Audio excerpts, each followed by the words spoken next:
This is Create the Next from ProCFO Partners, where every week we explore strategies and ideas for financial management and growth to help today's businesses put their financial picture in context. Hey everybody, Chris Bintliff back with you again, Create the Next from ProCFO Partners, and I'm back with my friend Byron Kanaley in the hot seat. And Byron, today we're talking about insights on profitability and how we can better understand the mechanisms, I think, around becoming profitable. I think for a lot of companies, it's almost a surprise or a, hey, look at that, we managed to eke out a profit, rather than something that maybe they plan for or they think ahead on. So let's just talk about that from your perspective, about what you see or what your perspective is, and how does financial reporting help us be more proactive or help us manage profitability? One of the things we talked about the last time was being proactive in planning and being planful about profitability. It's not something that just happens.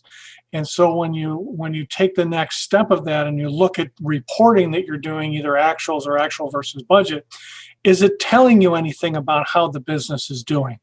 And the thing that we look for right off the bat is how do we have our chart of accounts organized to be able to really identify what is cost of goods sold, direct variable costs, what are sales and marketing costs, and what are overhead or more fixed in nature costs. And that is going to be one of the keys to determining profitability, because you'll have variable salaries that may be commission oriented that are more sales and marketing. You'll have direct costs of either of delivery or of cost of goods sold. And then you have the overhead, the folks that, regardless of whether sales go up or down, or there's a large effort in sales and marketing, their fixed cost, that salary stays the same.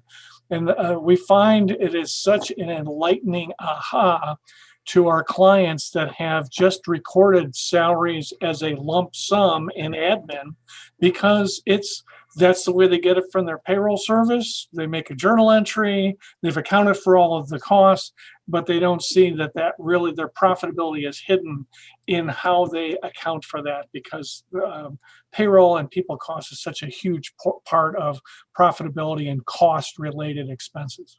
That's interesting. So how we organize or categorize all the things in our reporting can shed light on our profitability. So what is that kind of the common mistake you see is with overhead? We lump it together in one kind of way, or what other errors or try to avoid this do you bump into? And is there kind of a suggestion that you have, a way to do this, a formula that we can be following?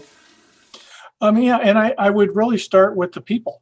So when you're looking at people and you're identifying, you hire people to either do sales and marketing or to deliver or to provide overhead. You really need to be able to see what function do they serve. And one of the things that drives our thinking on this is that we look at break-even point.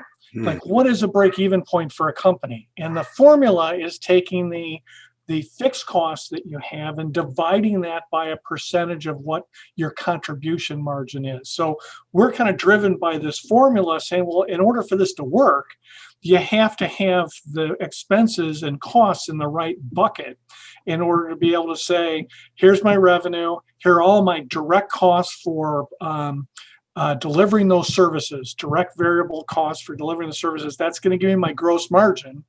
And then what are the costs that I incurred in getting the opportunity to sell something?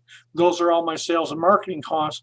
Once you subtract those two pieces from revenue, you have, this has to cover overhead. And if it doesn't, then there's something in your mix that isn't working for you. So your profitability isn't going to be what you're expecting. Do you find that a lot of organizations are missing this? Are doing this wrong? Is it kind of chronic and epidemic in your perspective, that there are some things that we keep seeing again and again and again? Yes, and I haven't cracked the code on whether it is a function of, well, we've always accounted for it like this, and just kept everything together, and you just become immune to it, and you're looking at the top line, you're chasing revenue, you're looking at other variable costs, but you're missing out on this one huge piece of your cost equation, and that would be your people costs. And what people do is different, and it has a different part in the profit formula equation. In small business, see if you agree with this. There's almost a sensibility, in my experience, of at the end of the year, look at that, we've got some cash left over, everybody. I guess we turned a profit. Like, it's almost an accident or a surprise, and it's not planned for, it's not calculated, there's not a course, that is set for it at the start, and it isn't even necessarily built into goals and strategies. This is when we'll be profitable. This is how we'll be profitable. That's, I don't think, the same for like a funded startup who has to, talk to investors about that kind of thing. What should small businesses who don't necessarily have a wide breadth of reporting be thinking about at the start of the journey so that they're better set for profitability, even if they don't have a lot of overhead or a lot of people costs?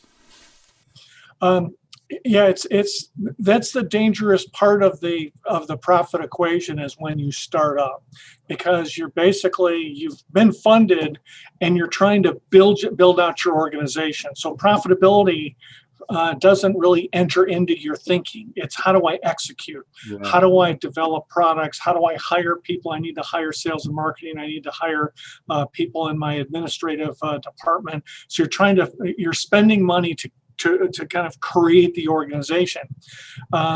You have to, as a disciplined financial person or a disciplined owner, say, we can't lose sight of the fact that this is a temporary monopoly money play where we're spending. We have to be able to figure out what our profit formula is, how we're going to account for the business, and how are we supposed to be profitable, so that we can build our financial statements and our general ledger around where the accounts need to be to tell us how we're doing. What are some key performance indicators that I should be keeping my eyes on to increase or create more profitability? Probably the key area for KPIs, key performance indicators, is really in the revenue side, because I remember having this discussion with some sales and marketing people back in my youth versus financially, like, hey, nothing happens unless we sell something. Yes. So that tends to get all the oxygen and all the sunlight, which is valid. The KPIs on the revenue side aren't just how much did we sell and what did we sell it for. It's how many calls did we make? What is our production run? How efficient are we? Those are elements that allow for us to be able to anticipate in advance of any financial statement creation. How are we doing? Are we staying on track with the elements that are going to lead to profitable revenue, rather than we're just selling stuff and we're losing on every transaction, but we'll make it up in volume? That's the fallacy you try and stay away from. So KPIs on the revenue side, and then KPIs on the cost side, which can be, what percentage efficiency are we achieving and how we deliver on a product or service. And the KPIs on the marketing and sales side can be, how many calls did we make? How many proposals are outstanding? How many contracts are we generating? Those are objectives that you put in place and you track against them, so that it isn't just, oh, well, we sold or we didn't sell. There's an awful lot that goes in prior to that we need to keep our eye on. There is, and as a marketing professional, I see that a lot when I'll go into organizations, and the discussion will be around thinking of marketing as a cost center, and sales, as you say, gets a lot of the oxygen.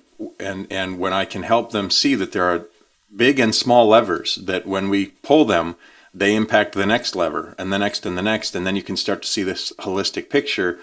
It's usually an eye opener. And what I hear you saying is, from this position of looking at all different aspects of the organization, you're going to find lots of those small and large levers, which for me gets into the heart of the value of the really capable chief financial officer. Help me understand that. What should I be looking for my CFO to be doing more of to help us be on this path towards profitability? I kind of come back to the financial reporting piece, because it's not just here's a balance sheet here, because here's an income statement, here's a cash flow check. They're management reports. A good CFO is going to figure out, how do you make the business communicate to the non-financial people what's going on, what's important, and what's the next? What do we need to do to improve our profitability, improve our ability to grow profitably, rather than just chasing volume and then being disappointed because we disconnected our actions from what was going to make us profitable. We either overbought inventory, or we overhired people, and we didn't have a good yardstick, KPIs and management reports that tell us, how do you keep these things in balance? And it's a difficult thing to do, but the CFO is really charged with, how do I communicate this to the CEOs and the non-financial people, so everybody's on the same page as to what it is we're accomplishing, and are we doing things that are going to lead to profitability. Do you think that I should have a goal of profitability? Break even is kind of our starting point, but then should I be aspiring to some percentage or some metric that I should be chasing or keeping an eye on or looking towards or putting into my annual planning? Or is it more organic and sort of evolving as the business grows? How should I be thinking about that? Always set a target. Always be aggressive in your profitability. It needs to be reasonable. It needs to be attainable. There can be a stretch to it, but if you don't feel that it's something you're really trying to achieve, then you're not going to achieve it. We had spoken last time that the biggest economic challenge you have in running a business is that expenses rise to meet income. Yes. And if you don't keep your eye on the ball as to how you can manage profitability, that's what's going to happen. You're going to spend and expense dollars that are going to eat up your profitability, and you're going to be disappointed in the result. It's tough. It's a tough equation that needs constant vigilance, and that's why these KPIs and financial reporting are so integral in achieving those goals. Byron Kanaley from ProCFO Partners back with profitability. I can't wait for part 3, where we're going to dig even deeper. I'm really interested in maybe the minutia of some of those KPIs I should be thinking about, or some of the goal planning we should have about profitability. I'm looking forward to those conversations. Thanks so much for joining us again today. We learned a lot, as always, from you, sir. Okay, great. Thank you. Thanks for watching, and a special thanks to our subscribers. Consider becoming one today.